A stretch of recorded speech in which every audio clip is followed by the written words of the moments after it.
Presented by eBix Cash. हर खुशी के लिए काफी है.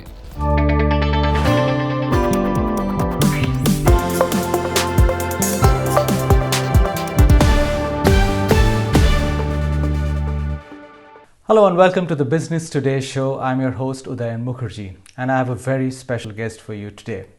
While it's true that we have been showcasing some truly outstanding people from the world of business on this show, and it is also true that we do have Indian business leaders sitting on top of giant global corporations like Microsoft and Google today, the true trailblazer in this respect was the lady who took over at PepsiCo 15 years ago, when it was almost unheard of to think that a woman of Indian origin could lead a global corporation of that size. And now she's penned down her thoughts about her life and her career in a wonderful book called My Life in Full, which I've read over the last few days and which releases today. It's a thought-provoking, gripping, moving, and ultimately inspiring book, which I'm sure all of you will go on to read. So it gives me great pleasure to welcome Indra Nooyi to this show today. Ms. Nooyi, it's an absolute pleasure to have you on the show, and my compliments on this wonderful book that you've written. Thank you, Udayan, and thank you for having me on your show. It's a pleasure to talk with you. Thank you. But I want to start with a story that you put down in the introduction, which is when you meet Manmohan Singh and Barack Obama in the United States, and both of them say that, hey, she's one of us, and you're quite amused by the fact that two business leaders, the tallest in the world, are laying some claim on you. But if I can ask you, whose claim did you get more chuffed about? Was it Mr. Singh or was it Mr. Obama?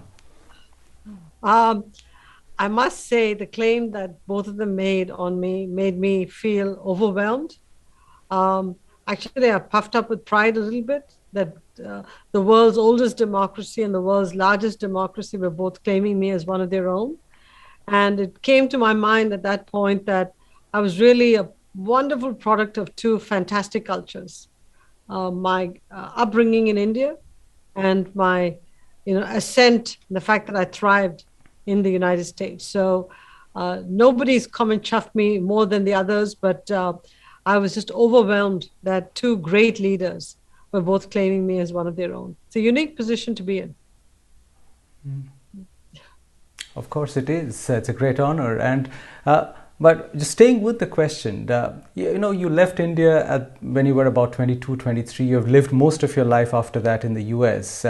How much of Indianness do you retain? I mean, are parts of you intrinsically Indian? I mean, your habits, mannerisms, choice of foods, anything that you can share with us?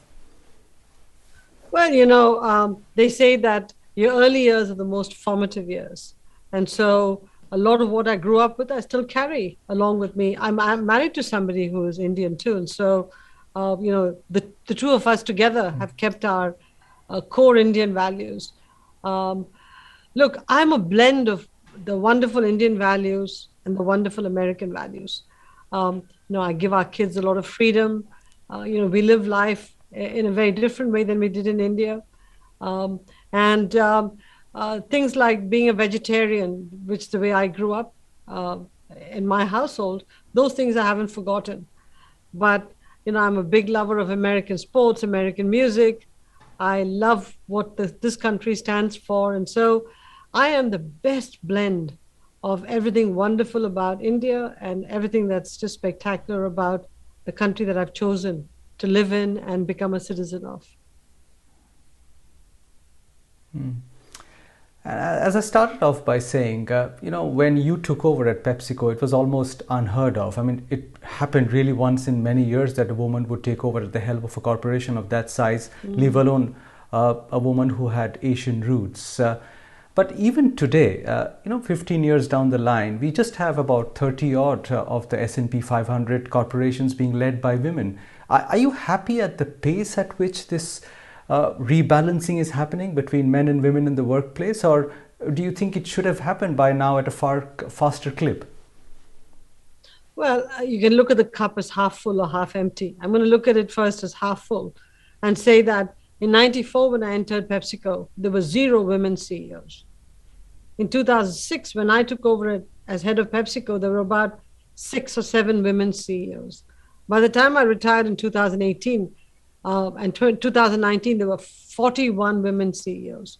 So almost 9% of Fortune 500 companies are being run by women CEOs now. Now, again, you've got to understand, versus where we started, this is tremendous progress. Versus where we could be, there's a long ways to go. But remember, to build a CEO takes years. I mean, there's a great Chinese proverb which says the best time to plant a tree is 20 years ago, the second best time is today. So many of us were products of trees that were planted 20 years ago. Along the way, more trees had to be planted, and we need to plant more trees to make more women CEOs going forward. So things have to change. I mean, the environment in companies have to change so that women don't feel any sort of unconscious bias. They don't feel like they're being discriminated when it comes to pay. And I think as women enter the workforce in large numbers in jobs that could take them to be CEOs, we've got to provide them the support to be able to juggle their work with their families if they choose to have families. I think that's the next big challenge in front of us, because women as a group, incredibly smart, incredibly driven. They're getting more of the college degrees than ever before, more than the men. Most of the top grades are going to women. They're being overrepresented in STEM, engineering. So the future is very bright for women when it comes to education. What happens in the job situation has got to match with the quality of the talent coming out of colleges. So if that happens and women are nurtured and encouraged in the workforce, I think you'll see a lot more women CEOs in the next 10 and 15 years. I'm very optimistic. But you speak a lot about your experience and the going up the ladder over the 20, 30 years in America. Can you, for our audiences, recount some incidences of maybe sexism or racism that you faced in the workspace? It can't have been easy for you, but are there some specific incidents which really rankle even today? Well, I talk about it all in the book, so it's well worth going through all of it because I put it all in context. But the typical discriminatory behaviors I would face were things when you're talking and some men talk over you and think that that's just fine to talk over a woman, even if that woman is in position of power, or when you're talking and some men roll their eyes at you and at what you're saying, whether it was me or some other women. You look there going, what's wrong with your eyes? Or what's causing you to roll your eyes when women talk? So these sorts of behaviors are very, very common. Or when men all go away on bonding exercises to golf or to fish, and the woman is rushing home to take care of the kids or look after the family, you feel almost excluded from these brotherhoods of power, brotherhoods of bonding. So all of these were happening because the ideal worker of the past was a male. And I think over time, this ideal worker definition is changing to be more inclusive. And when the definition of the ideal worker changes, so also all the social structures that were set up for the old ideal worker are now slowly beginning to change. So as an early pioneer in this whole corporate world, I had the benefits and the challenges. The benefits were that lots of mentors, a lot of supporters who pulled me up. The challenges were that I had to put up with some of this behavior from people who didn't even realize they were behaving that way until it was pointed out to them. So I think there was a whole training process that went along with it. The situation today is much better, but it can be even better for young women as they come into the workplace. But do you think men will give it up so easily, having tasted so much of the top end of the power game over the last so many decades? I mean, towards the end of your career at Pepsi, could you sometimes get a sense that there was a little bit of a pushback from the man's club or the boys' club, if you will, because they feel threatened that the old status quo could be changing? Not really. No pushback from the men's club.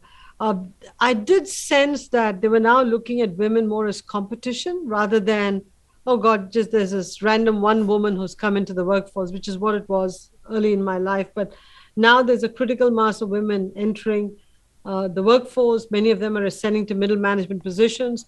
And I'm beginning to see the competition between men and women escalate, because no longer is it one or two women, 40% of the workforce is women.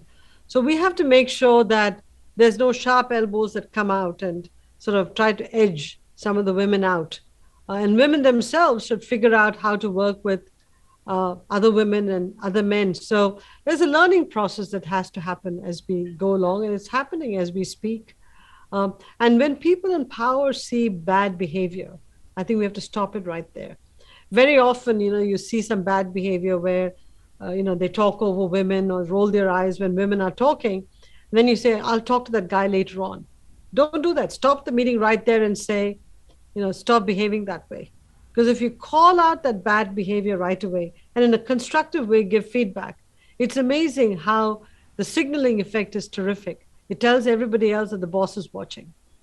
So I think these sorts of things have to change. And if it does, I'm actually quite optimistic about the future. Okay. Now, since you are such a trailblazer, let me put the question a different way, because in the early stages of your career, I mean, even a person as ambitious and as accomplished as you might not have been fully confident that you will make it all the way to the top. So was there a point in your career where you felt inside you that you will make it all the way? Was it the point where you were made president of the board or took a board member of Pepsi? Can you think of, on hindsight, one point where you thought, look, I am now in a position where I can truly make it as an Asian woman to the corner office? Here's the biggest problem, challenge. If you start off saying, I want to be CEO, and you put yourself on that trajectory, trust me, you'll be more obsessed with that next job to become CEO than doing the current job very well. Because, hunger and ambition are great, but when you're really got your whole life's plan mapped out in terms of where you want to get to, hunger and ambition overtake doing the current job very well. In my case, I did not have a long-term plan to be CEO. Remember, I had no role model who'd gotten there before me, another woman, immigrant woman, person of color. So it was not at all in my frame of reference. I was just focused on doing the current job very, very well. And even when I got a promotion, when I was promoted to be CFO, my first reaction is, do I really need this promotion at this point? There's so much to do in my old job. Why don't I do it for some more years to, position the company in a much better place? So I don't know if the ambition in me, whether I had that kind of ambition. The only ambition I had was do the current job well. The rest will take care of itself. So I wasn't blinded by the ambition and worried about the next job and the next job and the next job. And that would be my advice to all of the young people coming up. Focus on the job you're doing. The next job will take care of itself. And one thing led to another. When I became president, Udayan, I realized that I was being groomed for something big, but there were other people being groomed too for something big. There were many of my peers who could have all been CEOs of PepsiCo. In fact, they represented the ideal CEO of PepsiCo because the last 4 CEOs before me were all a certain ilk. And the other people being groomed were all of the same ilk. So I didn't think about the CEO job. I thought about being the best president of PepsiCo, the best president and CFO of PepsiCo that I could be. And I threw myself into the job I had to get done. And I was surprised when I was told that I was the choice. So, for better or for worse, they picked me. And in retrospect, as you write the book, you say, based on all the experiences and my contributions, I can understand why they picked me. But at that point, you didn't really think about being CEO. Yeah. In the book, you also write about an interesting juncture, which I want you to speak about a bit. It's the point where you are offered a job in GE. And given your acumen, it could well have been that had you said yes to Jack Welch on that day, you could have gone on to become the CEO of GE. How do you look back at that point? I mean, would you say that's an important fork in the road for you, or almost a turning point? Your choice of Pepsi over GE? I mean, forget CEO ambitions for the moment.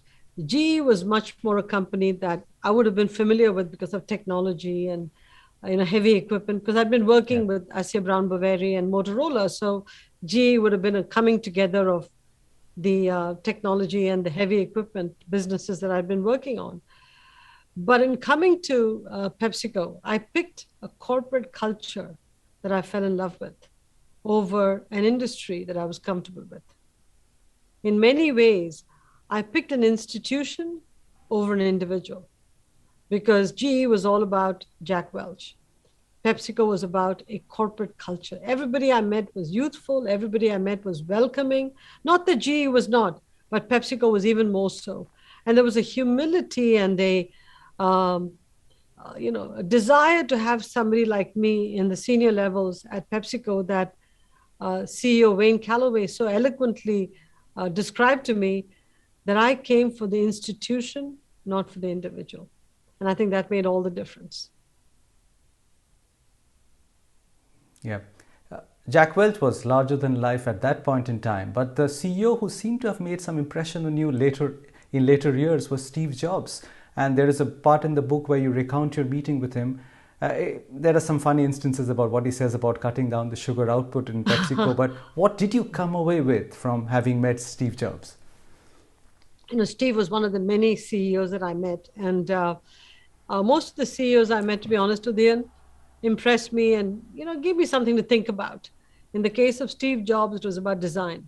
I mean, Steve Jobs was clearly one of those iconic founder CEOs who stepped out and came back, and he was as creative and as smart as he ever was.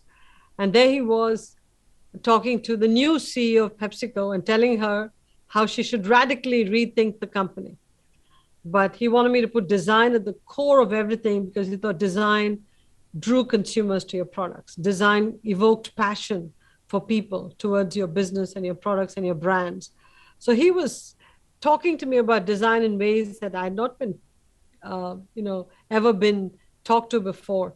And so if I built a design capability in PepsiCo, hired Mauro Porcini, and then design helped us remake PepsiCo, I would give Steve Jobs a lot of the credit for sort of uh, getting my consciousness going in this whole topic of design. But for Steve Jobs, I wouldn't have bought that design book and given a copy to all my executives and made them really engage with design. So, he got me going. He has his own unique style, which I loved, but he got me going.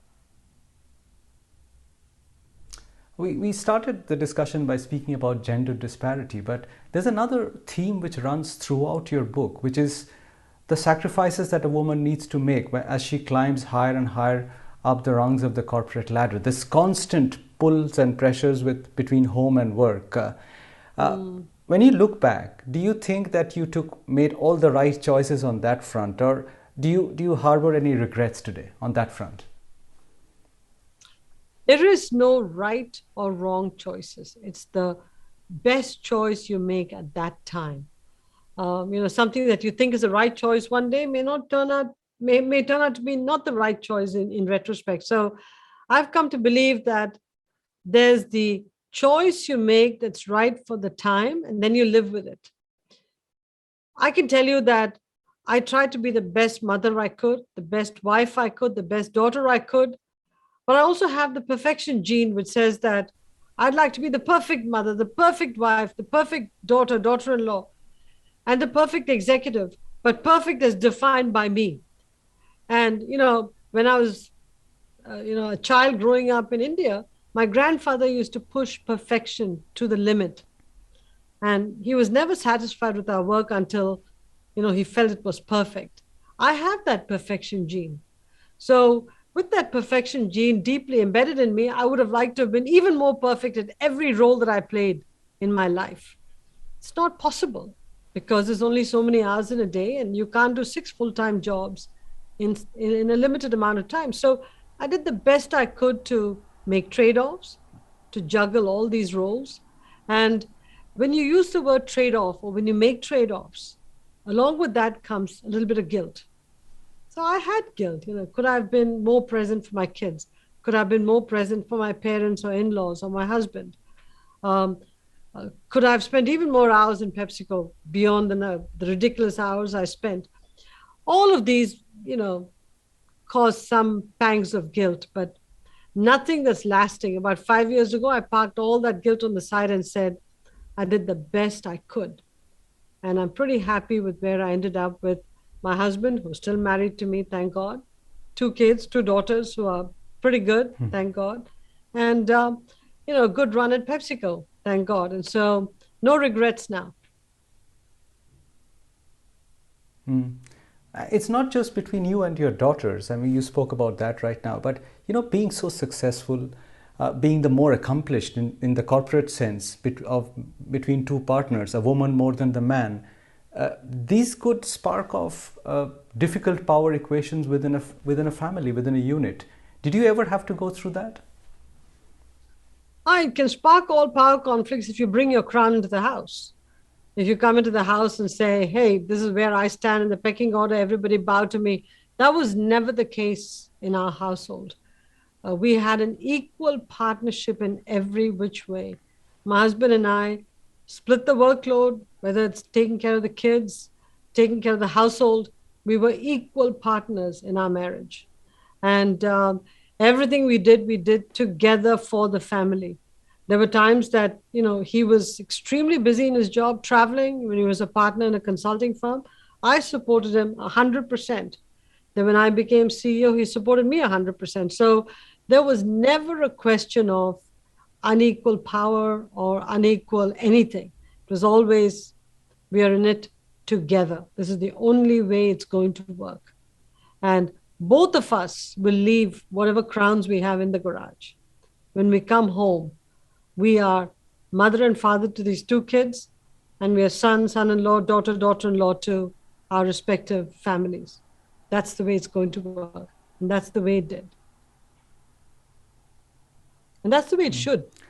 The one gap I felt in the book, Ms. Nooyi, I'm sorry, is, if you'll allow me, is that you were CEO of Pepsi at a time when Donald Trump was the president of America. And he's such a divisive figure. I mean, you spoke about many of the gender imbalances, inequalities, and he seemed to stoke quite a few of inequalities in American society. Yet there's not much of mention in his book. I mean, why, in your position, one may have expected that he would take maybe some political stances, even if they're not partisan.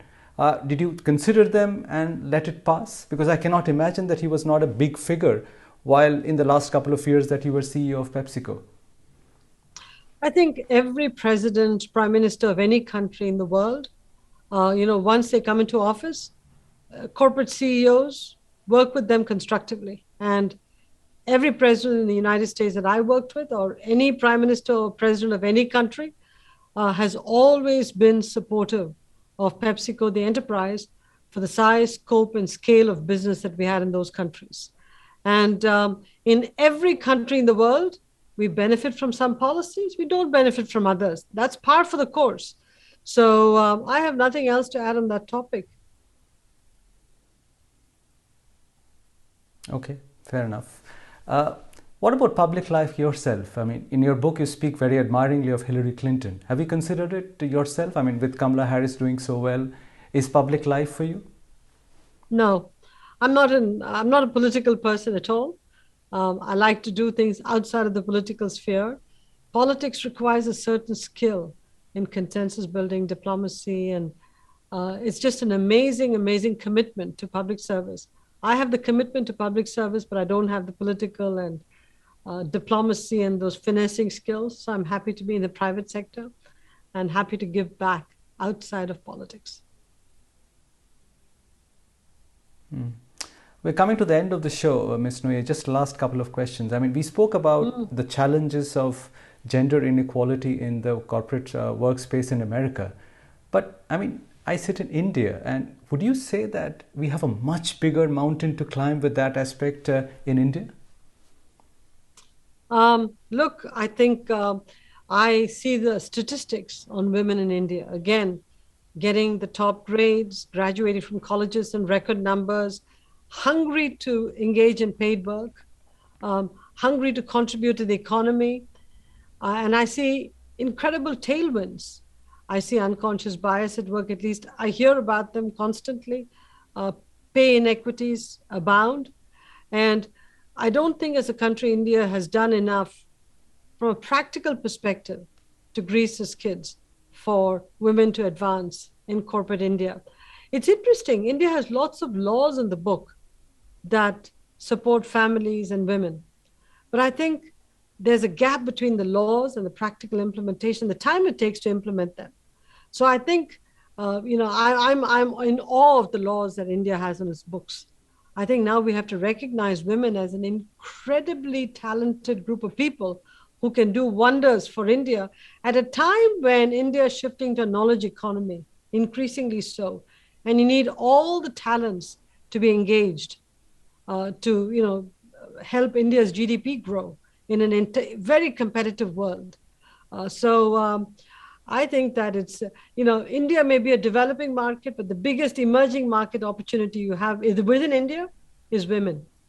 So if we could figure out a way for India to tap into the power of women, I think India will not only have a demographic dividend, it will have the whole gender dividend for many, many years in the future.